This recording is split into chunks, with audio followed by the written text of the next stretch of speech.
Welcome back, guys, and today we're going to be having a look at Red's new realistic Jeep YJ. Now, at the time of recording this video, this vehicle is only available on PC, which of course there'll be a link to it on mod.io in the description. However, he has said that there may or may not be plans to bring a console version of this vehicle later on down the road, but that at the moment is up in the air. However, that is also subject to change, and if that does change, I'll make a pinned comment down in the comment section below on this video just to make sure to keep you guys updated. So if you're watching this video at a later date, make sure to check for a pinned comment down below. Now, let's go ahead and get this thing into the garage out here on Desert Proving Grounds, and then we'll take it out on some trails and see what it's all about. So let's go ahead and get it into the garage and go straight into the customization.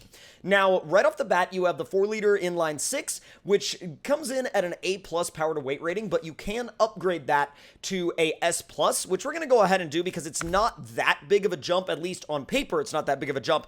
I haven't driven it yet with the upgraded inline 6, so I'm not quite sure how fast it is, but we'll have to wait and see.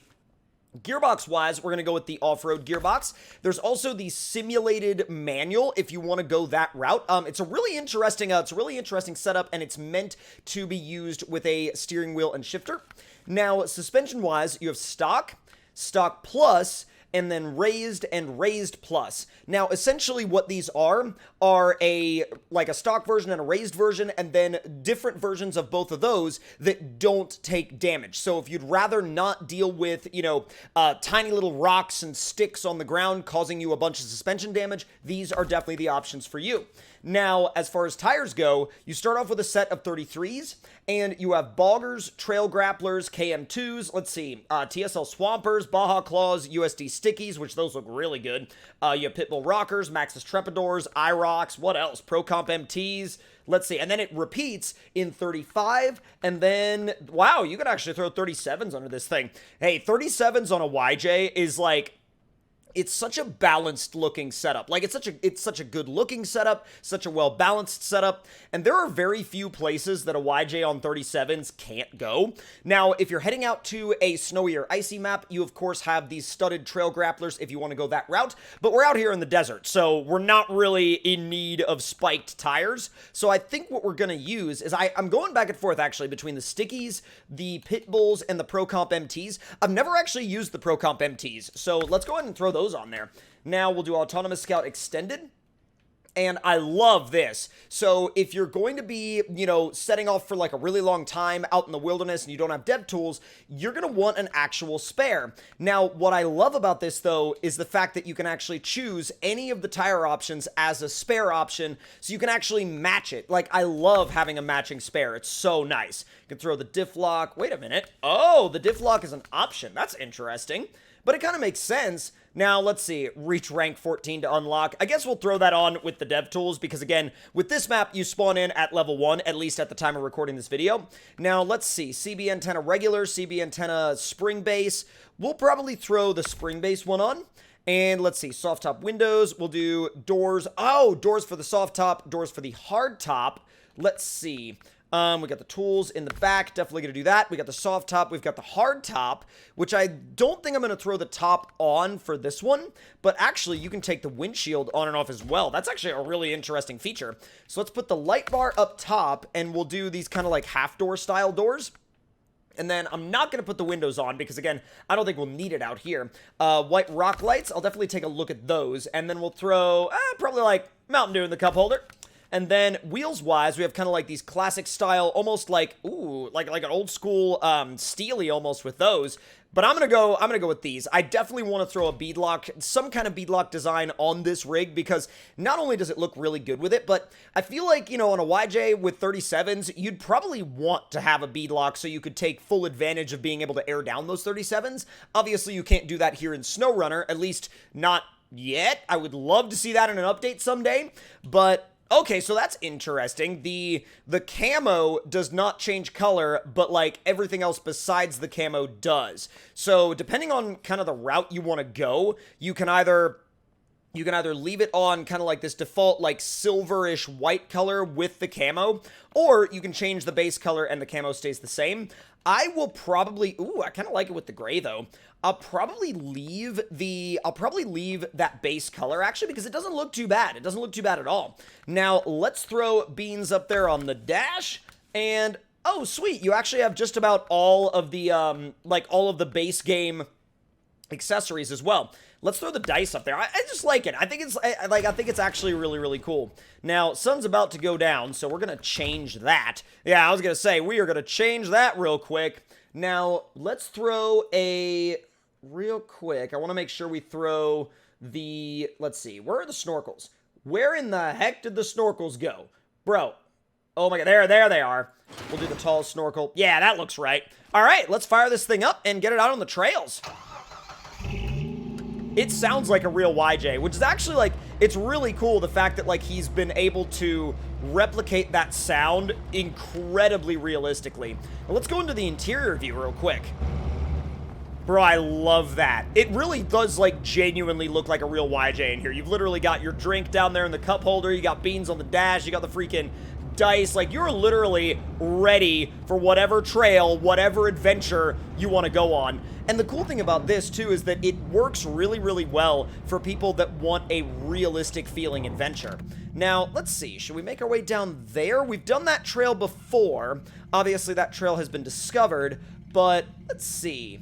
I kind of want to go, I almost want to go that way, because that way hasn't really been, like, we haven't really messed with that all that much. Now, I've done it in, like, a previous video, but let's actually go, let's go down this way.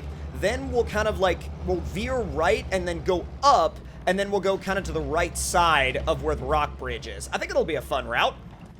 All right, so let's ease it on down into these trails. Now, because the diff lock is an addition, you do have to be in low range to use it, but it also, in a way, it keeps it, you know, it keeps it realistic, but at the same time, depending on what kind of locker system you have, that could be both realistic and non-realistic. Okay, all wheels on. I love how we're already having to, like, strategize here. Come on, easy. Dude, the angle that we are at already, okay, it settled down a little bit, but that angle was already getting super sketch. Come on. Jeez. I'm putting it in low plus. I need, I guess, like, just a little bit more wheel speed. It does not like this notch. Like, something about either the wheelbase or, like, there we go. Something about, like, exactly where the wheels were positioned, it was just not happy about with that particular notch. Now, granted, I know that this trail is, like, it's pretty gnarly and it's pretty, like, you know, it's pretty challenging, especially for vehicles that are on, you know, tires that are smaller than, like, a 40 or a 42. But I can't imagine coming down here on, like, the 33s that it comes with as standard. I also love how it's still on the leaf springs, and the amount of flex that it gives you kind of reflects that. It's not gonna be, you know, like a coil spring level of flex. It's gonna be, you know, a level of flex that's in line with having a, you know, having a leaf spring. Easy. Whoa. I'm partially using that antenna as, like, a little bit of a G-meter because, like, if that antenna goes too far, it's kind of one of those things where you're like, yeah, I probably should chill. Is this where I'm going to make that right? Oh, God, no. No, no, no, no, no, no, no. Yeah, the place where I'm going to make a right is way further down the trail. Like, way the heck down. Let's just keep everything composed and together. Got to turn the lockers off. That's the only thing that I'm not really a fan of about having lockers that are only available in low, is the fact that, like, you cannot have them on for an extended period of time, otherwise the axles start to get unhappy. Come on. There we go. Nice and easy. You really do have to, like, think about your lines, though, with this thing, because, you know, in comparison to a lot of vehicles where you could just kind of point them at the terrain and go, this you have to, like, you do actually have to put into consideration whether or not you're going to be able to, A, you know, like, maintain your balance at a certain lean angle, and B, you know, whether or not you have the clearance to even take that line. Oh, it is not liking that. I don't know if these tires are more intended for mud than they are rocks, but... Ooh, that was very close. That was proper sketchy. You're gonna get a lot of wheel lift in this thing. But again, that's very realistic. Like, a vehicle like this, you're gonna lift, you know, you're gonna lift a lot of wheels off-road. Anything with leaf springs, really, unless you pull just about every leaf out of the pack. Let me ease it to that left. Not bad. You know, and as we're going down this crawler trail, I also feel like you could use this as a really effective, you know, modded campaign scout that would not feel over the top or overpowered at all, especially if you used the A+ engine instead of the S+ engine. I mean, that's the cool thing about how dual purpose this is the fact that it can come out here to a place like this and it can go on, you know, it can go on a lot of rock trails, but it can also fit right into a modded campaign playthrough and feel right at home. Literally right at home. Where's that right turn? Oh, it's literally coming right up. Okay, beautiful. Now, I haven't taken that right yet, so I don't know how difficult it's actually going to be. I'm hoping it's not, like, rock bouncer difficult, because if it is, we're in deep trouble in our little YJ. It's crazy how small a trail like this makes the 37s look, you know what I mean? We got a lot of slabs here to deal with. Let's see if we can even do these. Oh yeah, we got mad grip on these. Oh, that's nasty though. That approach is ridiculous. Scraping the bumper a little bit. Can I make my way up and over? If I can get the front axle to bite. Oh no. I gotta back it out of that. I was gonna say, yeah, that almost got really, really bad. Bad line choice. I'm gonna go this way.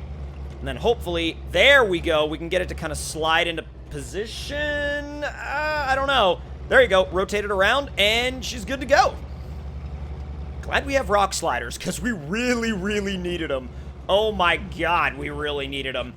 Now, let me know in the comment section down below if you guys enjoy taking, you know, taking vehicles like this, like, you know, very realistic, like, you know, vehicles that you feel like you would see on the road every day. Let me know if you enjoy taking vehicles like that out onto crawling trails like this, and if you enjoy that aspect of challenge that they have, because I definitely think it's nice to change it up every once in a while between, like, the really crazy, fully built coilover crawlers, back to vehicles like this that are still on leaf springs, because there's a lot of vehicles that are out there on the trails every day in real life that are, you know, leaf sprung, that are, like, not necessarily, like, mad flex machines. Like, they're just out there trying to have a good time. Now, let's see. We got a little loop here on the right that kind of links back up to this other... Well, I hate to say it links back up. Bro, there's another rock bridge up there. I didn't even know there was a second rock bridge on this map. That's so sick. I gotta at least see that. It loves these little hill climbs, though. Like, as long as you stay committed to the throttle and, like, low plus with the lockers on, you won't have an issue. I'm actually going to put it in automatic to see how it does with the lockers off, because there are some vehicles that will still do really well even with the lockers turned off. Ooh, that was impressive until I let it slide to the wrong side right there, and it got real sketchy. I'm going to put the lockers on just to kind of keep it a little bit straighter up the hill. Then we'll go back into automatic mode. Not bad. Let's do a little bit of first person. Check in on Beans, see how he's doing. He's a bit bobbly as usual, but that's kind of par for the Beans course, you know. All right, where is this rock bridge? It's right up there. This is such a satisfying first-person view. I feel like it's probably because I've driven a few different YJs off-road in real life, but, like, being on the trail in this first-person view is so incredibly satisfying because, you know, this windshield isn't too dark. It was literally designed to see out of, and I know that some of you guys might be like, well, of course it was designed to see out of. It's a windshield. But, like, you would be surprised how many vehicles in this game you go into first-person view and the windshields are tinted so dark that you can't see out of them, or they're almost like this weird frosted look. Oh, boy. Oh, this is gonna be a time.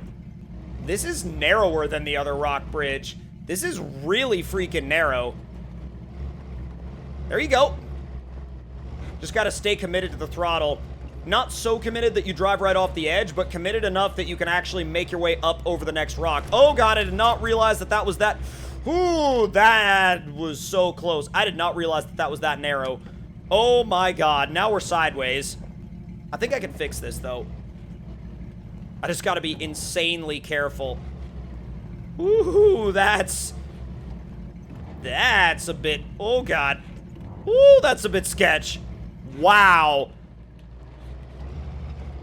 Oh, we're gonna make it. Dude, that... Ooh, don't say we're gonna make it just yet, because we got a big drop right here. Little balance of brake and throttle inputs. Not so much that we topple over, but not so little that, like, the back end goes over the front end. And we did it! Bro, that is super satisfying. I love this little Jeep.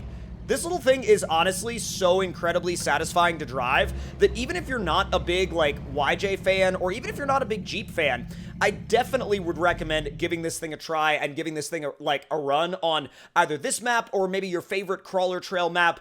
It's really satisfying to drive, it has a really realistic feel, and it really feels well put together. Now, if y'all enjoyed this video, please do let me know your thoughts and opinions down in the comments. Hit the like button if you enjoyed, subscribe if you're new, and I will see y'all next time. Talk to y'all later.